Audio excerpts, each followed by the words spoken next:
I love the word momentum. As you can see, I write it, it's through my books.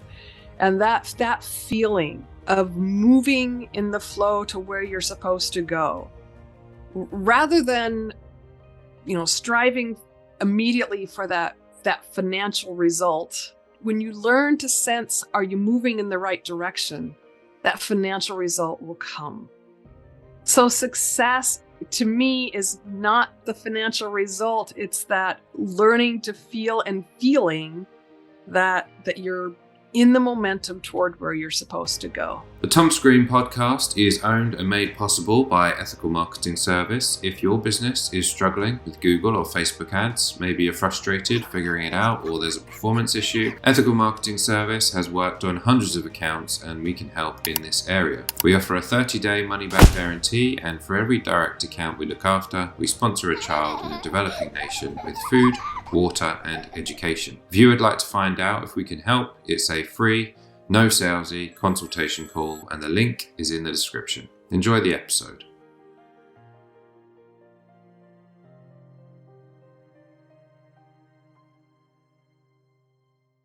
Thomas Green here with Ethical Marketing Service. On the episode today, we have Lori Michele Leavitt. Lori, welcome. Thank you. Great to be here.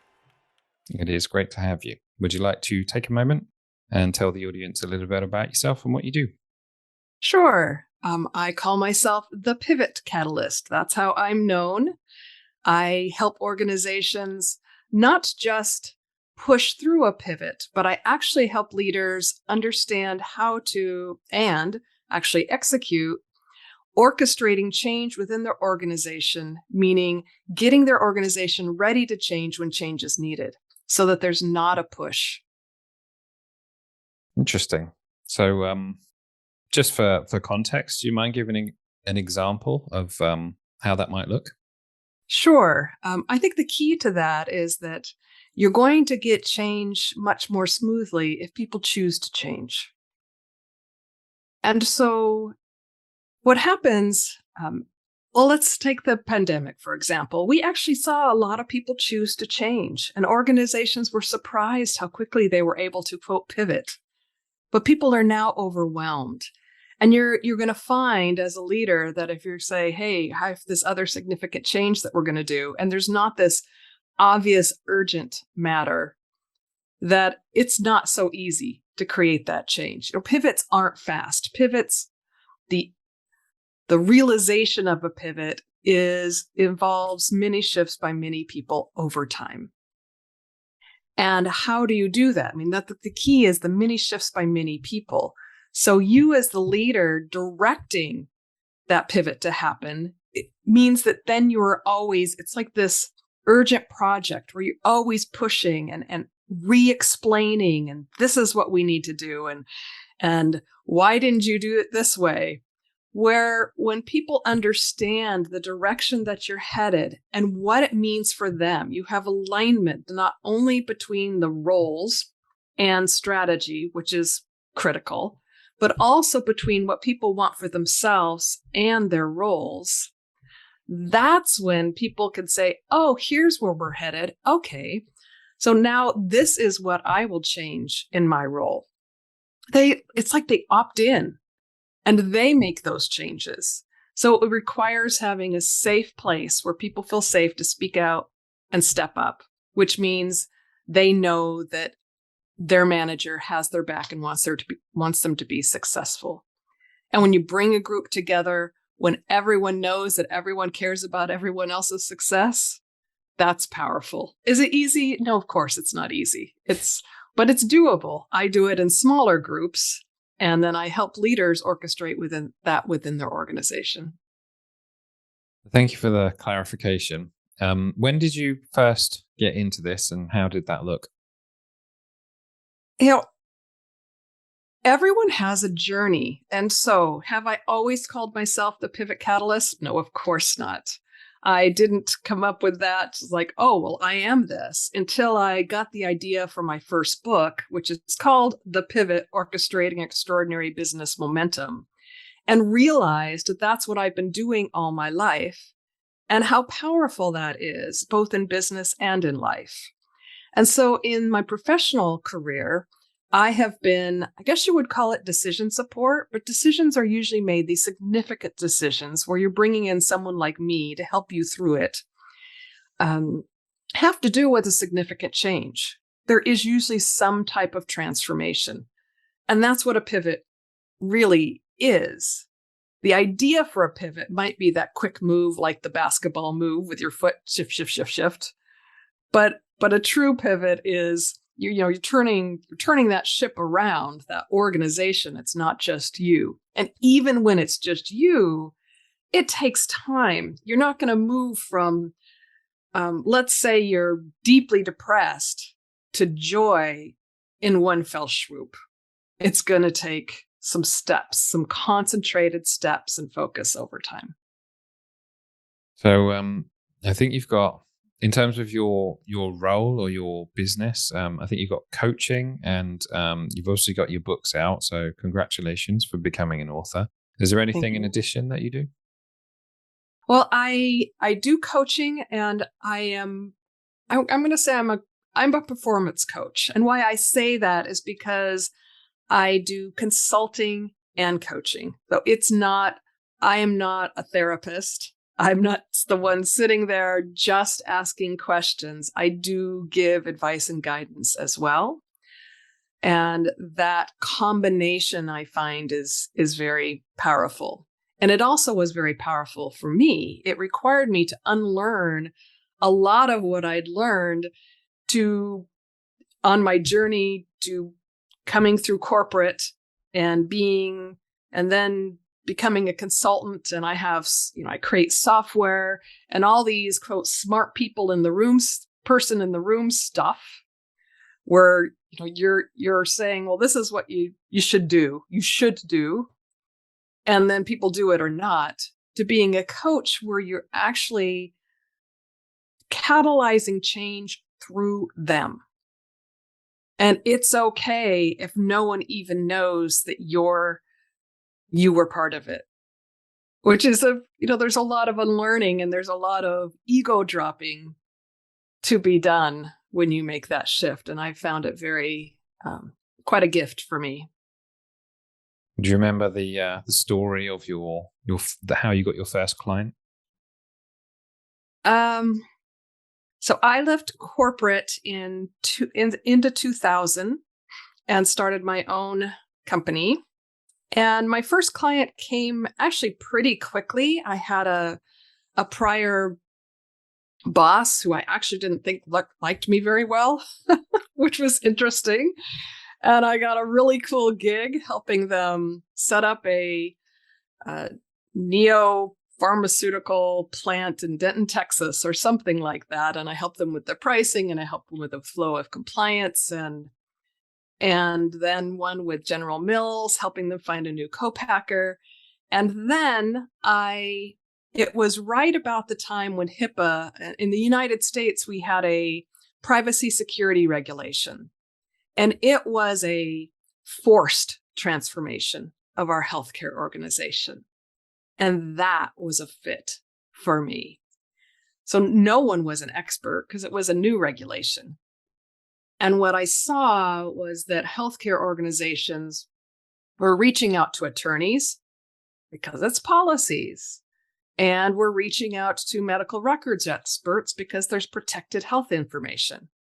Well, great. Those people are absolutely involved in this transition, but they do not know business or how it flows or how to ask the questions or how to do this in a way where you actually, as you're meeting this compliance, actually becoming a better performing organization. So that was me. That was my fit. And so I did these gigs, but I also then saw that need, and it was such a quick change that was needed. It needed more than a consulting engagement. And so I architected. I don't code, but so I don't know if architected is the right word. I created a software and had a development firm create it for me, created all the content in it. I had even big organizations buying my Excel spreadsheet because of the questions that they were asked and how they were asked, helped move these organizations through that to be ready for the regulation very quickly. Thank you for that. I think there's a lesson in there as well in terms of you never know who's going to give you business. So it's a very interesting moment for you. Yeah. Do you remember like the feeling of getting your first client, whether it was a big deal or you took it in your stride? Well, it was a big deal to make it. I mean, that transition from corporate, I did not. It was when I made the transition, my department actually was dropped, and I was in a pretty small community. It's not like I had this plan to become an entrepreneur. I didn't even really know what an entrepreneur was, and thank goodness all my training made me ready for it. So I think what I made over the next 3 years was each year on average was over 5 times what I made in corporate. So it was a happy thing. And the freedom. So when I was in corporate, I remember working in the oil business not long before this final position, and had to bring my daughter in on my hip one day to pick up something from my desk. And I got in trouble for bringing my daughter in on my hip for like 10 minutes to grab something from my desk. And that is just not I work a lot.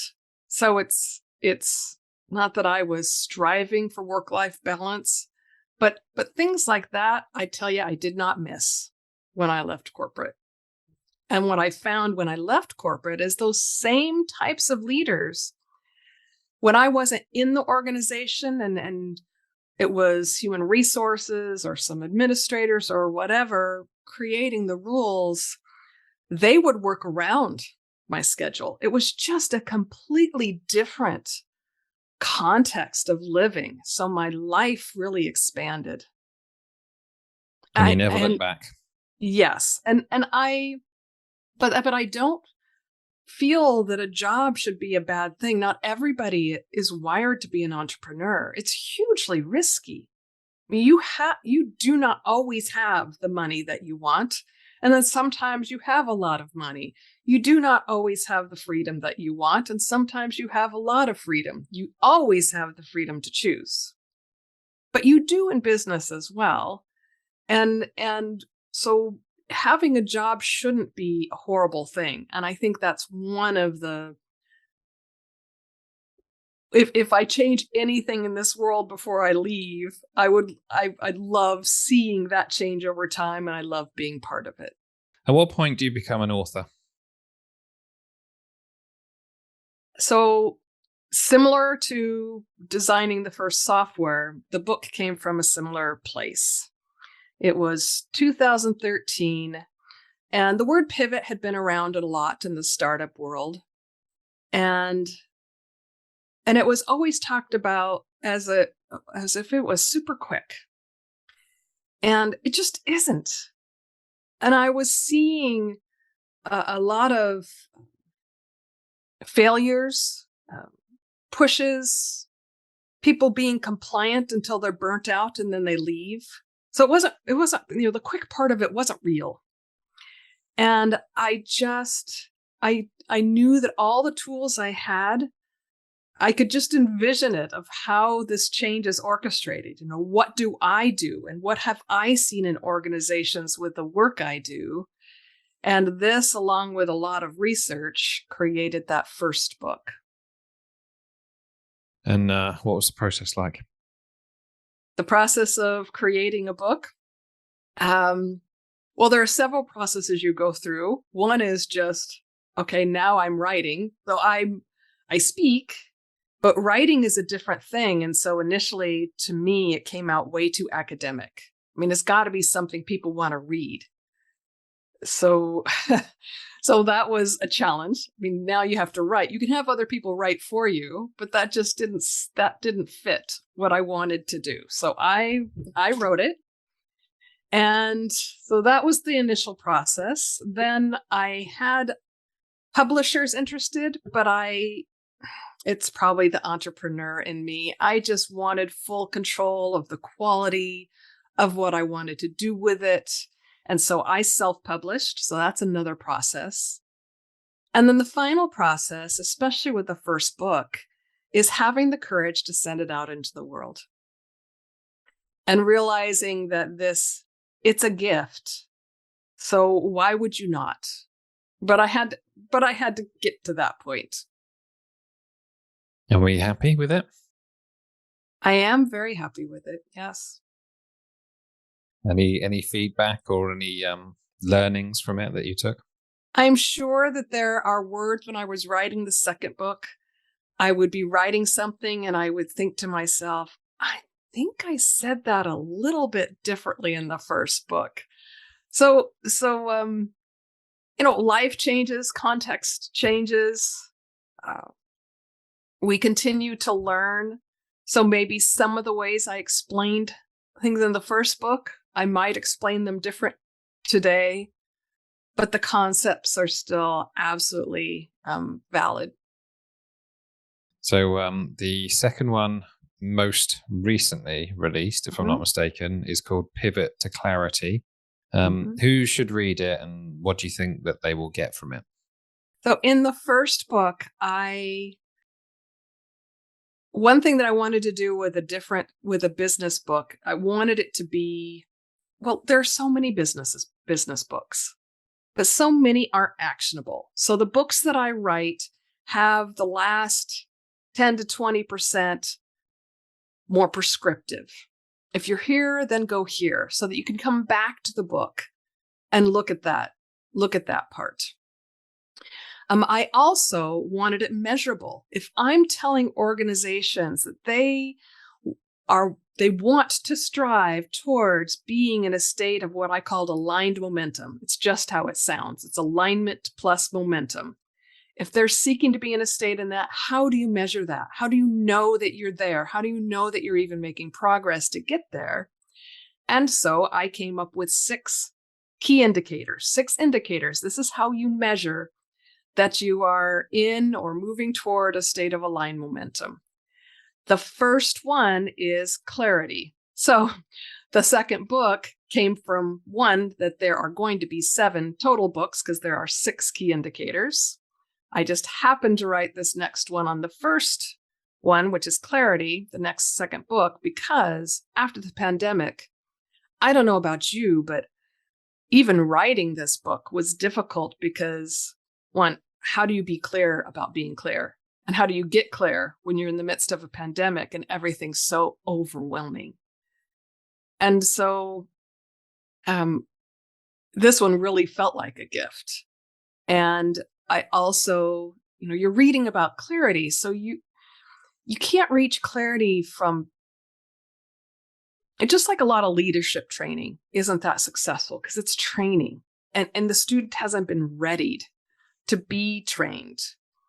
So also in this book, it needed to ready people to be clear and to get clear. It can't be just training. And so it needed to touch their hearts in some way. And what I did was somewhat what I do in some of the meetings I run, which is throw in a little chaos so that people's minds are free of what do I already know? I've tried that, or I'm not getting that yet, and help them get in that state. Well, you do marketing, you're creative, not everybody is. To get into that state where you can reach clarity. So there are 2 sections. One is getting clear. That's the part that really required some more creativity and reaching inside. And then the other part is about being clear, which is more informational because that is more, but there's a little bit of, there's a lot of understanding people. You can't be clear with others unless you understand what's going on with them as humans, which also really helps if you understand yourself as a human and what goes on with you, like your fears. Would you say you have a favorite chapter? depends on the journey of where someone is. I like the chapter 7 on hope and fear, and I actually give it away on the site Pivot to Clarity. If they want to go to the site and get that chapter, it will help you walk through the fears that the common fears people have that are blocking your communication landing the way you've intended it to. Interesting. And how long would you say it takes you to write a book now? Because you're on your third one, you've got a fairly good idea of it. I can't tell you. The first book is 9 by 6, and almost 300 pages. And the second book is half the size. It took me almost as long. Oh, it's a combination of what else is going on in your life, and also how deep one is reaching to write on the topic. So you said that the first one and the second one took the same amount of time. How long was that? Well, the first one took about 3.5 years, and the second one took 3 years.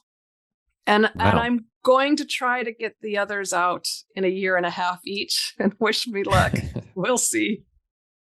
Do you think, what's the reason for that? Do you think that's perfectionist? Are you like super editing it continually? No, I think it's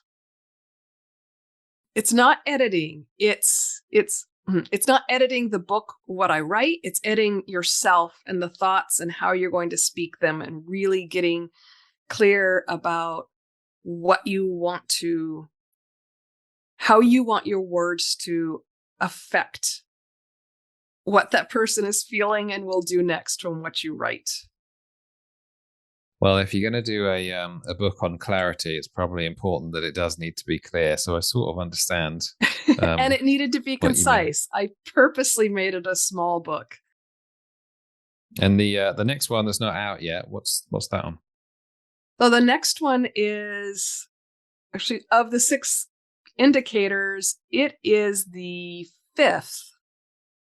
Because again, I believe this one is a topic that is needed very much now, and it is on talent adaptability. Interesting. And if you were to summarize the meaning of that, what would you say? Answers 2 questions. All of my books have 3 parts. Usually the first part is really about the leader and how they're needing to get into their own state of mind to do whatever happens next. The second one is usually about others. And then the third part is typically more prescriptive. In the first book, it was, if you're here, then move here. In the second book, it's questions you can ask others to get the information to get the feedback that you need. So in this one, the first question is, how on earth do we as leaders get clear enough about the future? Because when you're looking in the future, you're never going to know. So we have to stop ourselves from needing to know. But we still need to be clear enough to know what kind of talent we're going to need. How are we going to need to adapt? How do we know? So the first part answers that question. The second part answers, all right, so if we have an idea, the best idea we could come up with of the direction we're headed and how talent needs to be adapted to this future that we envision, how do we communicate that? Is similar to a pivot. People are doing fine in their roles, so why would they want to learn something new? How are you going to do that? So those are the 2 questions this book answers. Would you say, or how much of a futurist would you say you are? Do you spend much time looking into the future of what's going to happen in certain industries, that sort of thing? I do not. So for this book, I am interviewing others. So every book needs a little bit something different from me. It's just a constant creative gift-making challenge for me to write these books. So this one, I am interviewing futurists. I'm interviewing academics who are seeing what's they can help envision the future by what they're seeing with the kids who are going through school now. I'm talking to, CEOs and how they're seeing that their future is changing. So I'm talking with a mix of people to get a good perspective from the book, but the book will be in my words with, of course, quoting from these sources. So what would you say you picked up from speaking to those types of people that could be generally applicable? There are a lot of differences, and everybody's different. So some are focused on how technology is going to change us, and which is, I'm going to have to flip that because my book is about how people need to adapt or will benefit from adapting. I don't know if needs the right words. It's always about, looking for the right words.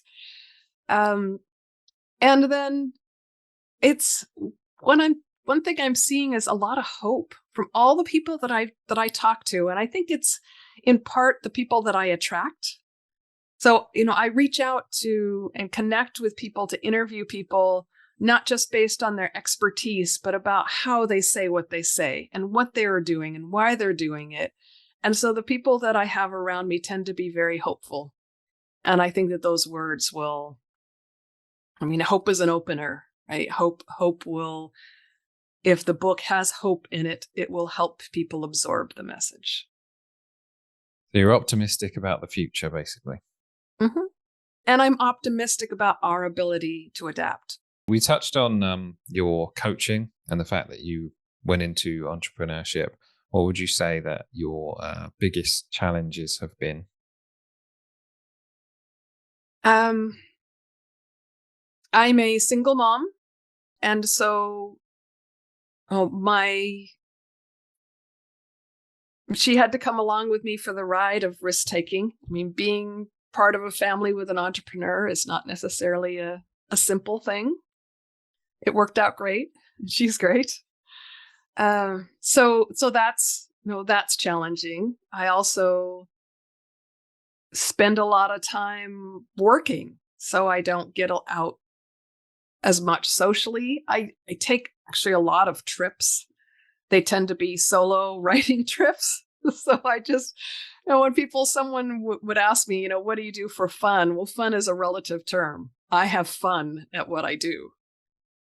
But do I spend a lot of time entertaining myself? No, I don't. So I guess it's not really challenging for me, but it's challenging when someone's asking you and you're feeling kind of awkward because they're thinking you don't have a life and you're just loving your life. It's actually something that, I'm the same. So when people often talk about holidays and stuff, I'm like, well, I don't really need a holiday because I'm doing everything I want to do. I don't need to take a break from it. Is that kind of where you are too? Mm-hmm. Yeah. And it's, the breaks are different, right? You probably take breaks in that your work is varied. You're not on a line putting a bolt in one place over and over and over again. You are creating it sometimes. Sometimes you have to do the administrative stuff, which probably isn't very fun. And yet sometimes that can be a escape because you know how to do it and it's easy to do and you're not always in a creative mode. And you've probably learned how to adapt your calendar to that. I have to, you can't put creativity or deep thought into 10-minute slots between meetings. So if you have, a lot of meetings with people, calls with people, but you need to write a book, you gotta carve out like a whole day or at least a half a day. At least for me, I'm not someone who can get up early in the morning, write an hour. I'm going to write an hour and then go on with my day. Many people can do that. I can't. What would you say your biggest wins have been? Closing deals. I've never seen myself as I grew up as a financial person, and I'm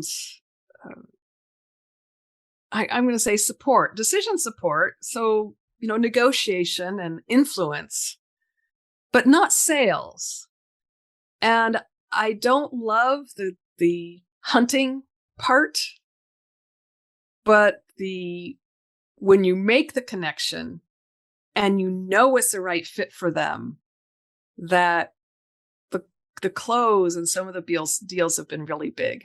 One business I ran right after the financial crisis was, I know this seems really off the beaten track of what I do, was a remote monitoring business, because I wanted to bring freshwater technology transfer and business opportunity to third world countries.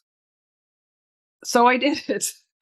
And I created a remote monitoring company that now, rather than software, which I knew, had hardware involved. And why I shifted to that was because my business, which is about performance momentum, used to be called performance management. I'm trying to get rid of that, because you manage work, but you don't manage people. You lead people. So I could actually use some of those pieces, the measurement pieces, for remote monitoring, but certainly not, the hardware's new and had to get different engineers. It was a needed business. It was really cool to create something that I sold probably $1 million worth through a website. I didn't even meet some of the people. It just was phone calls. It was no more having to travel over and over and over again to a boardroom or different people to try to finally get that sale for a performance management system. Now it was just someone calling me because they'd seen it on the website and they need it and they want it. That was cool. Well, I think you touched on the what the actual definition of sales is. I think there's sometimes a presupposition, which is that sales has to be this kind of, I don't know, forceful, saying things that aren't true type thing. Whereas I think, if you just have a normal conversation with someone about, here's what they might need to know about it, and find out whether it benefits them and what they can expect. And then if they want to go ahead, then here's what they need to do. That's essentially a sales conversation, but all it is helping them. So I think everyone can be a salesperson, but they don't have to do it in a particular way that most people think of sales. I don't know what your thoughts are about that.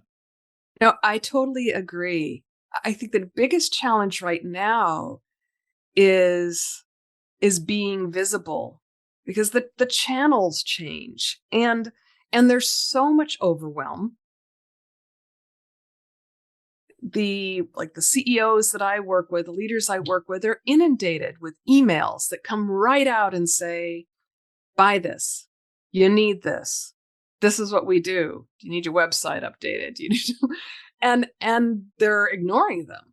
So even if you have a message that is a gift, it's not going to be seen because it's delete, delete, delete. And it's a challenge for those for me. How do you get seen? Well, one way is what you're doing right now. So, in terms of the promotional side of the book, have you got any thoughts on how you go about getting your book in people's hands, other than perhaps podcasting? Speaking on stage, so the first software that I came up with for the privacy security regulations, getting on the stage around our nation, but also in some other countries if they worked with our healthcare system or in any way, or just wanted to understand what our privacy regs were about. That helped me really get visible in the credible way that I want to be seen. And that is a great way. Now, we're not on stages as often, but they're opening up again, and it doesn't have to be a stage. I remember speaking to a healthcare organization, a conference. So it was several organizations, and I expected to have a room for my particular talk. I expected to have maybe 400 people. And it ended up with something like 40, because it was right after 9/11. And I think there were 2 people on my plane from Seattle to Chicago. I mean, it just was, there was, and people they weren't flying to conferences. And I got one of my best clients from one of those 40 people that were sitting in the room. You enjoy speaking? I do. And what are your thoughts on podcast guesting? I love it. I love conversations. So I like speaking, but I like short spurts of presentation, and I really like interaction. So I enjoy conversations, and I know that I am speaking most in this particular conversation, but they still feel like conversations. No, you're fine. Is there anything that I should have asked you about today regarding your books? And I don't think so. I really, if I guess I could ask this. If someone feels that they really want their input on the next book on talent adaptability, they're hearing my words and they're like, well, I have a point of view on that. I am taking interviews for a little while longer, and the best way to reach out to me would just be probably to email me at lori@thepivotcatalyst.com. And I will respond, because I do look at my emails. You don't hit the delete button all the time. I don't. It's a question that I ask everyone that comes on, and I'm interested to know what your answer will be. The question is, what does success mean to you? So success to me is a feeling, is well, what I love the word momentum. As you can see, I write it, it's through my books. And that feeling of moving in the flow to where you're supposed to go, rather than, striving immediately for that financial result. When you learn to sense, are you moving in the right direction, that financial result will come. So success to me is not the financial result. It's that learning to feel and feeling that you're in the momentum toward where you're supposed to go. I use a definition which is Earl Nightingale, and he says that success is the progressive realization of a worthy ideal. And I think basically you've just explained that in a different way. So thank you for providing your definition of success. If people want to buy the book or connect with you or visit the website, where do they go? So all of my books are at a site called thepivotbook.com. I did create a landing page with some giveaways for Pivot to Clarity, and that is pivottoclarity.com. And then my consulting coaching site, where you can see the software and the leadership groups are run and everything is there, is thepivotcatalyst.com. It's not a HTTPS, so if you don't put that in front of it, because it forwards to LoriMicheleLeavitt.com. It's just that so many people get my name spelled wrong. I just say, go to thepivotcatalyst.com and don't put anything in front of it. Right. Well, at very least, it sounds like you've been very busy with your websites, but I've enjoyed the conversation today. Lori, thank you for being a great guest. Me too. Thank you.